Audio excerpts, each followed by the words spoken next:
Gerai, reiškia, 1,5 metų, kai buvo jinai, Tai, ta prasme, kaip... sirgo gripu ir mėnesį 4 kartus. Aha. Ir jai numatyt nusodino geležį, kaip pasakyti, organizme.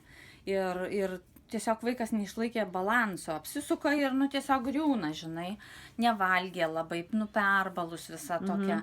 Ir pusę metų aš ir sultis visokias spaudžiu ir tą feroglobiną girdėm ir Lietuvoje tyrimus darėmės ir visur, nieks nieko dar Lietuvoje, tai dar feroglobiną pasikyrė, o čia tai iš viso sakė, pradės valgyti ir pasveiks. Tai, vienu žodžiu, nutarėm, kad jai reikia pagirdyti, nes aš pati buvau gerus jau ar ne 3 mėnesius tuos preparatus ir aš jaučiausi labai gerai, ir pabandėm jai. Ir iš tikrųjų po 3 mėnesių vaikas visiškai atsigavo. Bet tik tai Feniksą gėrė, ar ne? Tik tai. Tik ir rožę. Sweet, kaip sakoma. Aha, sweet. One sweet and another sweet.